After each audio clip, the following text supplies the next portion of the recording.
पायल, मोहिनी और शिखा तीनों ही पक्की सहेलियां थी।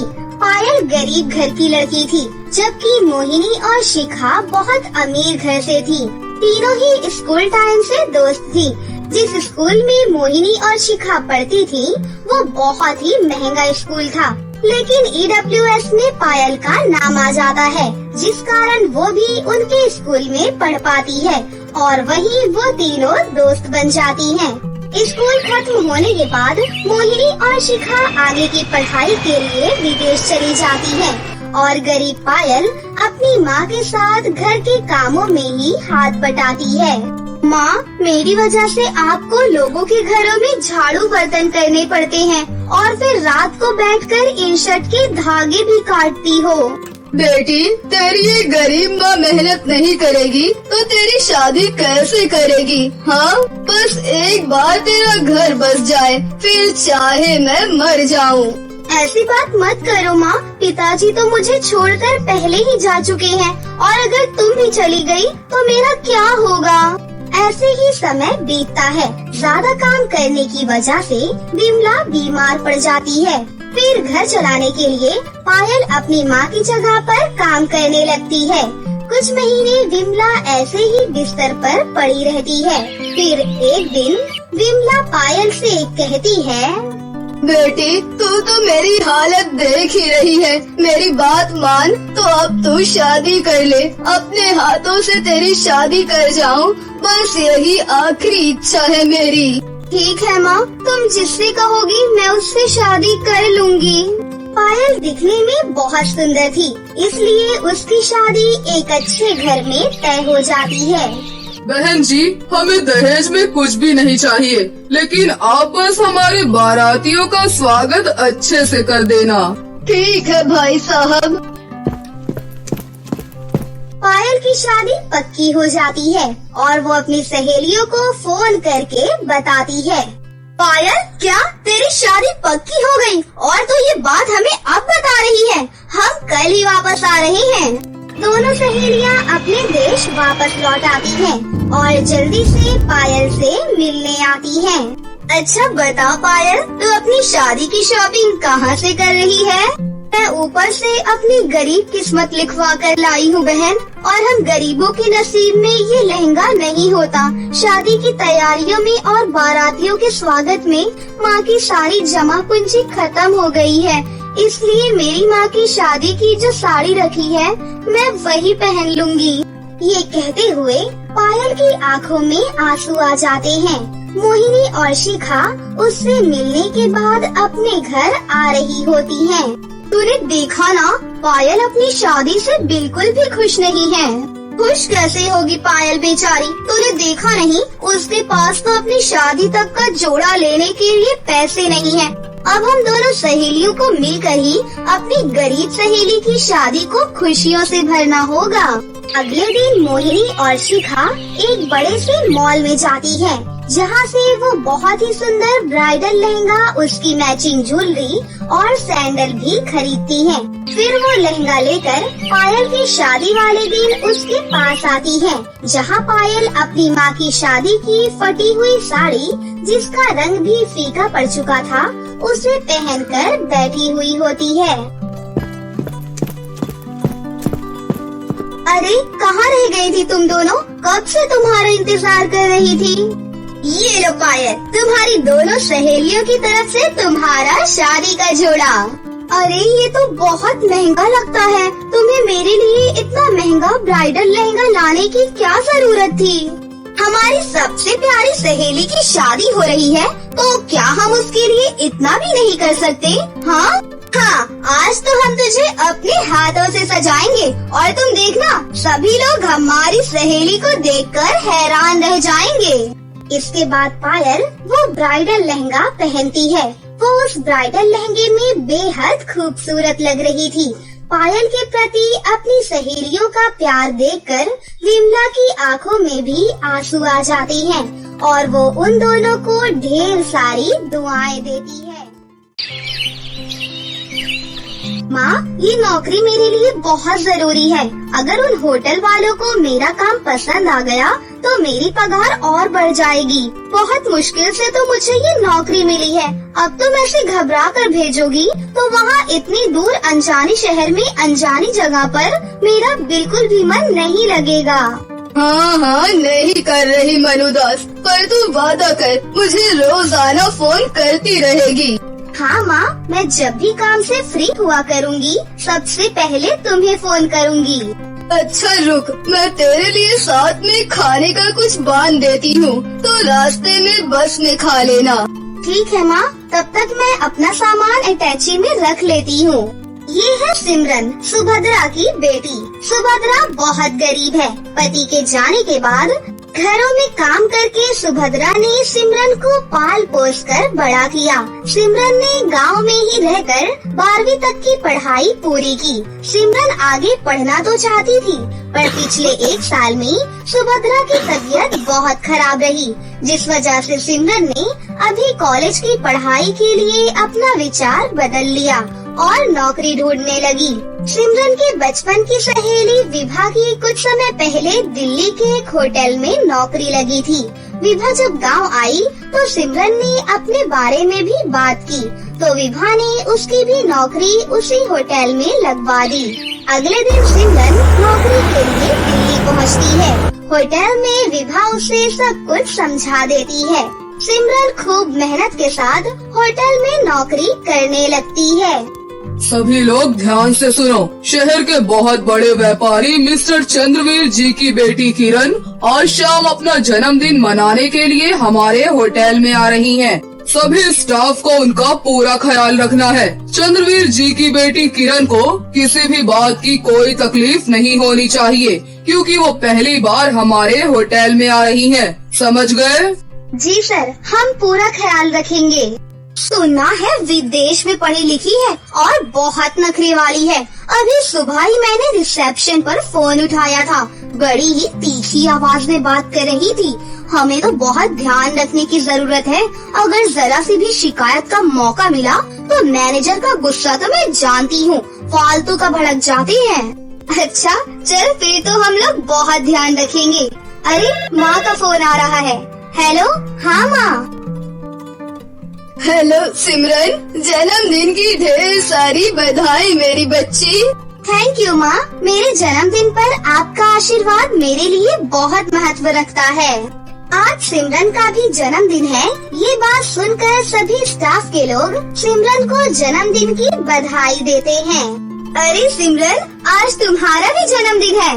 Happy birthday. हैप्पी बर्थडे सिमरन। वैसे सब किस्मत की बात है। एक तरफ आज तुम्हारा जन्मदिन है जो तुम किसी और के जन्मदिन की तैयारी कर रही हो, और एक तरफ वो लड़की जिसका जन्मदिन है। वो कितनी किस्मत वाली है कि वो इतने बड़े होटल में अपने बर्थडे को सेलिब्रेट कर रही है। कहते हैं सब कुछ किस्मत से ही होता है। अब ये सब छोड़ो, अपना अपना काम करते हैं। बहुत सारी तैयारियां करनी है। सिमरन, तुम्हें मैनेजर साहब बुला रहे हैं। हाँ, मैं अभी आती हूँ। सिमरन मैनेजर के पास जाती है।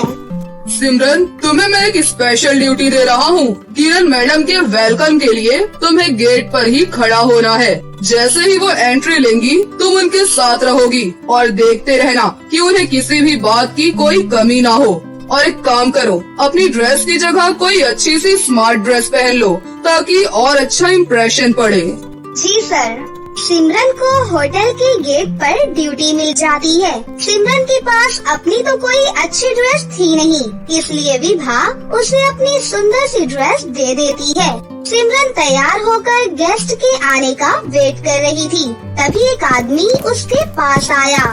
आपको वहाँ गाड़ी के पास कोई बुला रहा है। ओह, कहीं किरण मैडम आ तो नहीं गयी? मैं गाड़ी के पास जाकर देखती हूँ। जी चलिए। जैसे ही सिमरन गाड़ी के पास जाती है अचानक 2-3 बदमाश उसे गाड़ी में जबरदस्ती पकड़कर बैठा लेते हैं और उसका मुंह बंद करके उसे बेहोश कर देते हैं। अचानक से सब कुछ हुआ तो सिमरन को संभलने का मौका ही नहीं मिला। गाड़ी अनजान सड़क पर चली जाती है। इतनी ही देर में किरण भी होटल के बाहर आ चुकी थी। सब लोग किरण को देखकर हैरान रह जाते हैं। किरण बिल्कुल सिमरन की शक्ल की थी। अरे सिमरन, तू यहाँ क्या कर रही है? तू इस गाड़ी में क्यों बैठी है? चल बाहर निकल, किरण मैडम के आने का टाइम हो रहा है। एक्सक्यूज मी, ये क्या बदतमीजी है? क्या आपका स्टाफ गेस्ट के साथ ऐसे बिहेव करता है? मेरा नाम किरण है, सिमरन नहीं। क्या आपको बताया नहीं गया था कि आज मेरा बर्थडे है और मैं सेलिब्रेशन के लिए आ रही हूँ? किरण, ये कैसे हो सकता है? तुम तो सिमरन हो। मैडम सॉरी, लेकिन विभा बिल्कुल ठीक कह रही है। आपकी सूरत बिल्कुल हमारे स्टाफ की एक लड़की सिमरन से मिलती है। किरण ये सब सुनकर हैरान रह जाती है। मैं अभी सिमरन को बुलाती हूँ, वो अभी गेट पर ड्यूटी दे रही थी। तभी एक लड़की भागती हुई आती है। सर, सिमरन को कुछ लोग एक कार में पकड़कर ले गए हैं। सिमरन बेहोश थी, मैं पीछे भागी पर कार आगे निकल चुकी थी। वो जरूर कोई बदमाश लोग हैं सर। किरण घबरा चुकी थी। उसने अपने पापा के मोबाइल पर फोन किया और सारी बात बताई। किरण के मम्मी पापा भी वहाँ पर पहुँच गए। मैनेजर के पास सिमरन की माँ का मोबाइल फोन नंबर था। सिमरन की माँ को जब सारी बात पता चलती है तो वो फौरन बस पकड़कर दिल्ली आ जाती है। अचानक सब कुछ पलट जाता है। अरे सुभद्रा, तुम और यहाँ इतने सालों बाद तुझे देख रही हूँ। तू कहाँ गायब हो गई थी? मुझे माफ कर दो मैम साहब, मुझसे बहुत बड़ी भूल हो गई। सिमरन आपकी बेटी है, किरण की जुड़वा बहन। उस रात आपने एक नहीं 2 बेटियों को जन्म दिया था। मेरे मन में लालच आ गया था। मेरी कोई औलाद नहीं थी, इसलिए मैंने आपकी एक बच्ची चुरा ली और अपने साथ गांव ले गई। पर मुझे नहीं पता था कि आज मेरी गलती की सजा मेरी सिमरन को मिलेगी। मेरी जुड़वा बहन सिमरन, माँ पापा सिमरन को बचा लो। मैं जानता हूँ ये सब किसका काम है। मुझे लगता है प्रभास ने सिमरन को किरण समझ लिया और मुझसे बदला लेने के लिए वो किरण को अगवा करना चाहता था। चिंता मत करो, वो ज्यादा दूर नहीं गया होगा। हम उसे पुलिस की सहायता से पकड़ लेंगे। किरण के पिता मिस्टर चंद्रवीर ने पुलिस को खबर दी और कुछ ही घंटों में पुलिस प्रभास को पकड़ लेती है। सिमरन सही सलामत मिल जाती है।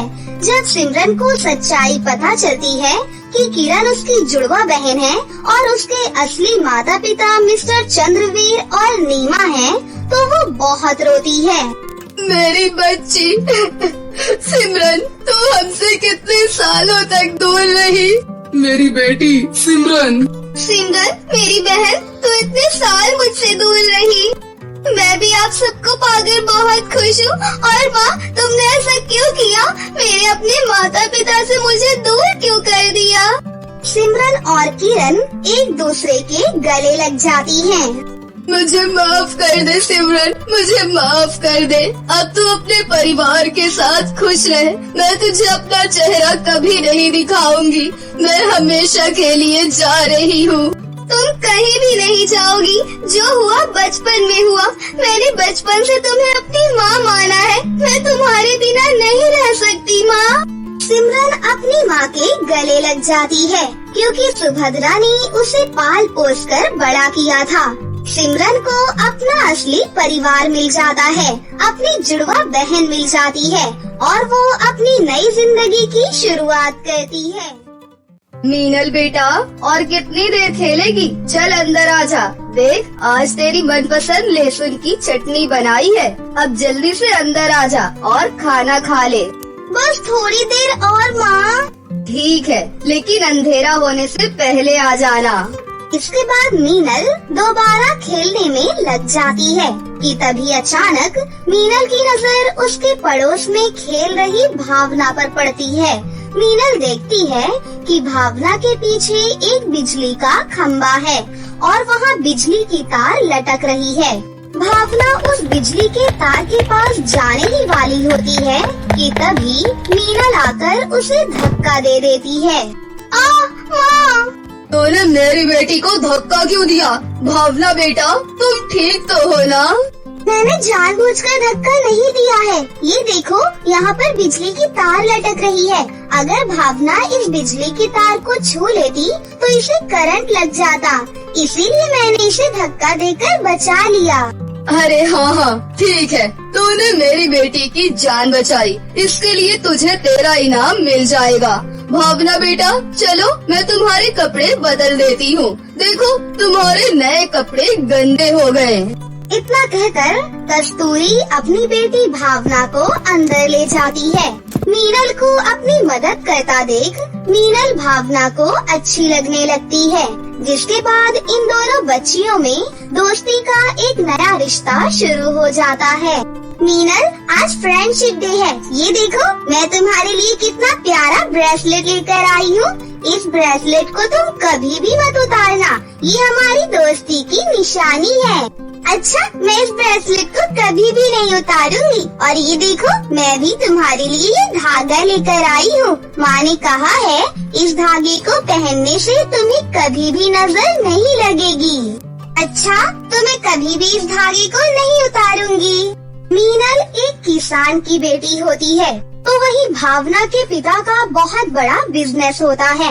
मीनल और भावना की दोस्ती भावना के अमीर परिवार को बिल्कुल भी पसंद नहीं थी, लेकिन भावना मीनल से अपनी दोस्ती बरकरार रखती है और ऐसे ही आज ये दोनों सहेलियां बड़ी हो जाती हैं।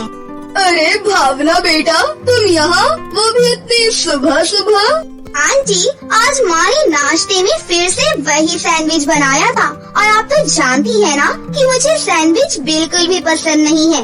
इसीलिए सोचा कि मैं अपनी प्यारी आंटी के हाथों के बने हुए पराठे और साथ में लाल लाल लहसुन की चटनी खाऊं। माँ, ये तो बस तुम्हें मस्का लगा रही है ताकि इसे इसका मनपसंद नाश्ता मिल जाए। अरे नहीं नहीं आंटी, ये बिल्कुल झूठ बोल रही है। भला मैं ऐसा क्यों करूँगी?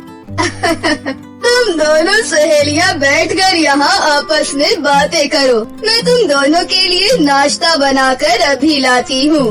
मीनल, तू चारू की शादी में चलेगी ना? नहीं यार, तो जानती है ना कि चारू तेरी तरह ही कितने अमीर परिवार से है। इतनी अमीर शादी में जाने की तो मेरी हैसियत ही नहीं है, और ना ही मेरे पास कोई तोहफा है और ना ही कपड़े। मेरे होते हुए तुझे इस बारे में सोचने की कोई जरूरत नहीं है, समझी? आज तो तूने कह दिया, आइंदा मत कहना। अच्छा बाबा, नहीं बोलूंगी। वैसे एक बात बता, तू किस तरह की शादी करना चाहती है? मैं तो चाहती हूँ कि मेरी शादी में बहुत सारे लोग हों और मैं अपनी शादी में अपनी मनपसंद की सारी चीज बनवाऊँ। और हाँ, सबसे इम्पोर्टेंट चीज, मैं अपनी शादी का लहंगा ऑर्डर देकर अपने तरीके से बनवाऊंगी, जिससे हर कोई मेरा शादी का लहंगा देखता ही रह जाए। भगवान करे तेरी शादी में तेरी सारी हसरत पूरी हो। मेरे इतने बड़े सपने नहीं है, मैं तो बस यही चाहती हूँ कि मेरी शादी का मंडप बहुत सुंदर तरीके से सजा हुआ हो, जिसमें मेरी मनपसंद गुलाब के फूल लगे हों। बस इतना ही। आ गई महारानी, कितनी बार कहा है कि उस गरीब किसान की बेटी के घर जाने की कोई जरूरत नहीं है, लेकिन तू है कि मानती ही नहीं। मैंने भी आपसे कितनी बार कहा है कि बार बार मुझसे एक ही बात करने की कोई जरूरत नहीं है, लेकिन आप हो कि मानती ही नहीं। अरे बस करो तुम दोनों, जो बात करनी है वो तो करने दो। भावना बेटा, तेरे लिए मेरे बिजनेस पार्टनर के बेटे सनी का रिश्ता आया है। सनी काफी अच्छा लड़का है, अगर तू कहे तो मैं इस रिश्ते के लिए हाँ कह दूँ। अपने पिता की बात सुनकर भावना शर्मा कर अपने कमरे में चली जाती है। उसके बाद भावना का रिश्ता तय हो जाता है। वहीं दूसरी तरफ मीनल के माता पिता भी मीनल का रिश्ता एक नॉर्मल फैमिली में तय कर देते हैं। इस बार फसल काफी अच्छी हुई है, अब तो हम अपनी बिटिया की शादी अच्छे तरीके से कर सकते हैं। 2 दिन में फसल काटने के बाद मैं सारी फसल ले जाकर शहर में बेच दूंगा और फिर हम जल्द से जल्द शादी की तैयारी शुरू कर देंगे। अपनी मीनल की शादी में अब दिन ही कितने रह गए हैं। अनुपम और गीता अपनी बेटी की शादी के लिए काफी खुश होते हैं, लेकिन कहते हैं ना कि खुशियों को नजर लगते देर नहीं लगती। अचानक ही बेमौसम बारिश की वजह से अनुपम की सारी फसल खराब हो जाती है, जिससे उसका सपना टूटकर चूर चूर हो जाता है। मीनल की माँ, अब हम लोग क्या करेंगे? मीनल की शादी कैसे करेंगे? सारी फसल खराब हो गई है। अब मीनल की शादी का खर्चा हम कैसे उठाएंगे? सब ठीक हो जाएगा मीनल के बाबा, भगवान पर भरोसा रखिए। अपने माँ बाप की ऐसी हालत मीनल से देखी नहीं जाती, लेकिन मीनल इस बारे में अपनी सहेली से कुछ भी नहीं कहती और बिना चेहरे पर दुख लिए भावना की शादी की रस्मों में शामिल होती है। अरे मीनल, आज तो तेरी भी हल्दी है ना, लेकिन तू अपनी हल्दी लगवाने की बजाय यहाँ मेरी हल्दी पर आई है। वो क्या है ना, मुझे ना हल्दी से एलर्जी है, इसलिए मेरी माँ को हल्दी की रस्म करने से मना कर दिया मैंने। अच्छा ठीक है, लेकिन तू क्या अपनी सहेली की हल्दी इतनी ही सूखी सूखी मनाएगी? बस इतनी सी बात। अभी देख मैं तेरी सूखी सूखी हल्दी की रस्म को कैसे चेंज कर देती हूँ। मीनल अपने आंसुओं को छुपाकर अपनी सहेली की हल्दी की रस्म में काफी नाचती है और उसे अपने दुख का एहसास नहीं होने देती। मीनल बेटा, तू आ गई। बेटा हमें माफ कर दे, हमने भी सोचा था कि तेरी शादी की सारी रस्में धूमधाम से करेंगे, लेकिन माँ मैं खुश हूँ। मैंने तेरे लिए ये हल्दी का लेप बनाया था। बैठ, मैं ही तुझे अपने हाथों से हल्दी लगाकर ये हल्दी की रस्म को पूरी करती हूँ। जिसके बाद गीता आँखों में आंसू लिए अपनी बेटी मीनल को हल्दी लगाती है। ऐसे ही दिन गुजरते हैं। अरे तेरी मेहंदी तो काफी सुंदर लग रही है। हाँ, लेकिन तूने अब तक मेहंदी क्यों नहीं लगवाई? तुझे तो मेहंदी लगाना बहुत पसंद है ना? वो क्या है ना, मैंने सोचा कि मैं मेहंदी की रस्म रात को करूँगी। चल अब मैं चलती हूँ, वो शादी की तैयारी भी तो करनी है ना। भावना को अब मीनल पर शक होने लगा था, जिसके चलते वो मीनल का पीछा करती है और उसके घर आती है, जहाँ वो देखती है। अब हम लोग क्या करें? शादी को सिर्फ एक दिन है, कल बारात आने वाली है। बारातियों के सामने तो हमारी नाक ही कट जाएगी। हे भगवान, कुछ चमत्कार दिखा ताकि मैं अपनी बेटी की शादी ठीक से करवा सकूं। बाबा रोना बंद करिए, अगर आप ऐसे रोएंगे तो मेरा क्या होगा? मीनल और उसके परिवार वालों की ये हालत देख भावना सब कुछ समझ जाती है, जिसके बाद भावना वहाँ से चुपके से निकलकर अपने घर वापस आ जाती है। भावना बेटा, तू ये क्या कह रही है? हम ऐसा नहीं कर सकते। उस गरीब की शादी ही हम तेरे मंडप में करवाएंगे क्या? भूलिए मत, अगर बचपन में मीनल उस बिजली की तार से मुझे दूर नहीं करती तो शायद आज मैं आप लोगों के साथ ना होती। मीनल की वजह से ही मेरी जान बच पाई है। भावना की बात सुन कस्तूरी और मनोज शर्म से अपना सर झुका देते हैं, जिसके बाद वो भावना की बात मान जाते हैं। अगले दिन भावना जल्दी से अपनी शादी के लिए तैयार होती है और मीनल के पास चली जाती है। भावना, तू यहाँ? इस शादी के जोड़े में तो तू काफी सुंदर लग रही है। हाँ, ये मेरी माँ का जो है। चल मेरे साथ। लेकिन कहाँ? तू चल तो सही। भावना मीनल का हाथ पकड़ती है और उसे अपने मंडप की तरफ ले जाती है। तू मुझे यहाँ क्यों ले आई? तुझे तेरा शादी का मंडप पूरा गुलाब के फूलों से सजा हुआ चाहिए था ना? देख, मैंने ये पूरा मंडप गुलाब के फूलों से सजवाया है। मैंने कल तेरी और अंकल की सारी बातें सुन ली थी। मुझे बहुत बुरा लगा कि तूने मुझसे इतनी बड़ी बात छुपाई। मैं तुझे परेशान नहीं करना चाहती थी, इसीलिए मैंने तुझसे ये सब छुपाया। लेकिन आखिरकार मुझे सब कुछ पता चल गया, इसलिए आज तेरी शादी इस मंडप में होगी। क्या? हाँ, मेरे माता पिता भी यही चाहती हैं कि तेरी शादी इस मंडप में हो। भावना की बात सुन मीनल को यकीन नहीं होता। इसके बाद भावना मीनल को मंडप में ले जाती है और उसकी शादी करवाती है, जिसके बाद उसी मंडप में भावना की भी शादी होती है और इसी तरह एक ही मंडप में दोनों सहेलियों की शादी हो जाती है। भावना बेटा, अगर तू न होती तो आज तो हमारी बहुत बेइज्जती हो जाती। मैं भी तो आपकी बेटी हूँ ना, और मैं अपने माता पिता की बेइज्जती कैसे होने देती। तुझ जैसी दोस्त जिसके भी पास है, उसकी जिंदगी में कभी कोई परेशानी नहीं आ सकती। आई मिस यू भावना, मैं तुझे बहुत याद करूँगी। मैं भी। आँखों में आंसू लिए दोनों सहेलियाँ एक दूसरे से विदा लेती हैं और अपनी नई जिंदगी में कदम रखती हैं। शादी के बाद भी दोनों सहेलियां अक्सर एक दूसरे से मिला करती थीं, जिससे उनकी दोस्ती हमेशा बरकरार रहती है। सुंदर सी लड़की का नाम मीरा है। मीरा को सजना संवरना बहुत पसंद है। मीरा जब शहर में पढ़ती थी, तब उसने एक ब्यूटी पार्लर से ब्यूटिशियन का कोर्स किया था। अरे वाह मीरा, तुझे तो मेकअप का सब कुछ बहुत अच्छे से आता है। क्यों नहीं आएगा? मैंने ब्यूटिशियन का फुल कोर्स किया है। अरे वाह, तू कितनी सुंदर लग रही है। Oh thank you. और तुम्हें पता है, मेरा सपना है कि गांव में मैं एक ब्यूटी पार्लर की दुकान खोलूं। ये तो बहुत अच्छा है। तो तुम कब खोल रही हो अपनी ब्यूटी पार्लर की दुकान? शादी के बाद। तुझे तो पापा का पता है ना, वो तो पैसे भी नहीं देंगे। उनको तो ऐसा लगता है कि शादी ही सब कुछ है। वो कहते हैं ब्यूटी पार्लर डालकर क्या मुझे लड़की की कमाई खानी है?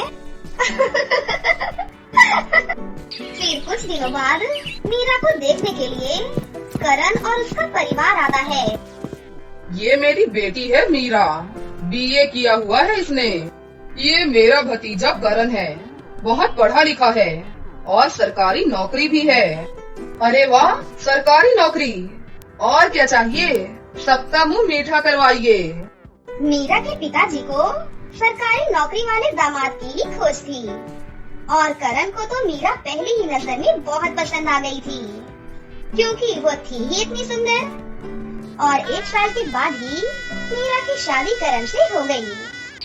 शादी के कुछ दिनों बाद ही मीरा ने करण को अपना सपना बताया। मेरा सपना है कि मैं एक ब्यूटी पार्लर की दुकान खोलूं। बहुत अच्छे, जरूर खोलेंगे। क्योंकि मीरा अक्सर ही ब्यूटी पार्लर की बातें करती थी, इसलिए करण बहुत ऊब चुका था। Beauty parlour. हाँ हाँ।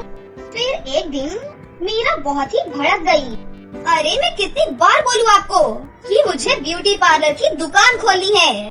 तुम्हें तो मेरी आर्थिक स्थिति पता है ना, ब्यूटी पार्लर के लिए पैसे कहाँ से आएंगे, बताओ मुझे।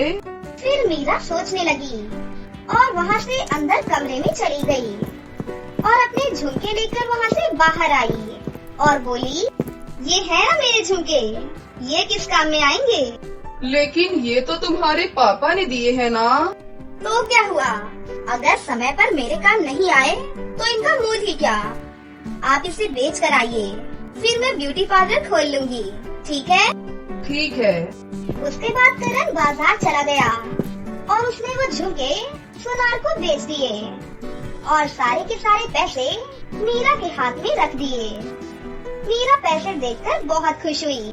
फिर अगले ही दिन मीरा ने बाजार से सारा ब्यूटी पार्लर का सामान खरीद लिया और कुछ ही दिनों में मीरा ने घर में ही ब्यूटी पार्लर खोल लिया।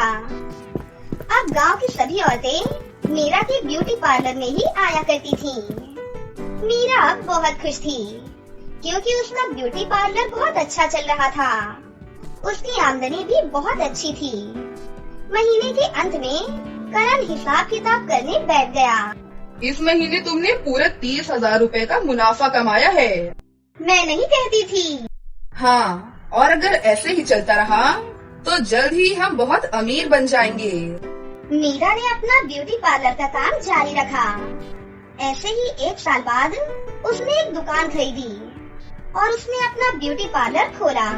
देखते ही देखते मीरा का घर भी बड़ा हो चुका था। इस तरह मीरा ने ब्यूटी पार्लर चलाकर न सिर्फ अपना सपना पूरा किया बल्कि अपने पति की आर्थिक मदद भी की और उनका परिवार पहले से ज्यादा खुशहाल हो गया। तो दोस्तों, कैसी लगी आपको हमारी ये कहानी? अगर आपको हमारी कहानी अच्छी लगी हो तो इसे जरूर लाइक करें, साथ ही हमारे चैनल को सब्सक्राइब भी कर लें और बेल आइकन को दबाना ना भूलें। मिलते हैं अगली वीडियो में। धन्यवाद।